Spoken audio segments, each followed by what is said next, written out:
So you must have probably heard that E20 petrol will damage your car. Others say it's completely safe. So who's right?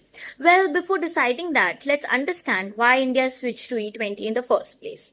Because this isn't just about fuel, it's about the Indian economy.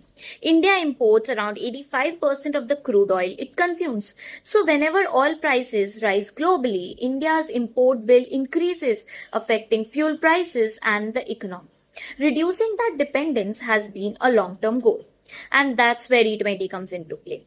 E20 simply means 80% petrol and 20% ethanol.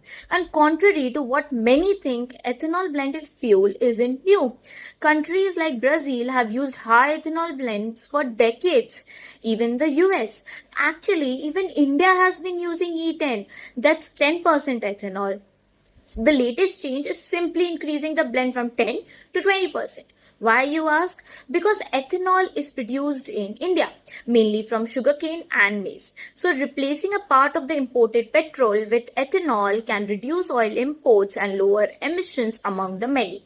So if the policy sounds so good, why is everyone arguing about it?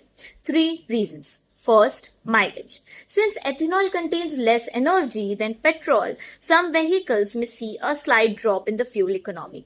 Second, compatibility. Owners of older vehicles worry about higher ethanol blends.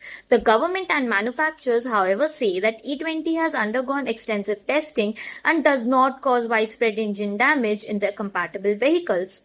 And finally, choice. Many people aren't asking the government to completely remove E20. They are simply asking, if I still want E20, why can't I choose? The government says offering multiple petrol grades nationwide would make distribution much more complex and expensive. So, final question. Is E20 good or bad? Now that actually depends on your perspective. For the government, it's about energy security and reducing oil imports. For consumers, it's about mileage, compatibility and choice. And that's why the E20 debate is really not about petrol. It's about balancing India's long-term goals with everyday consumer concerns.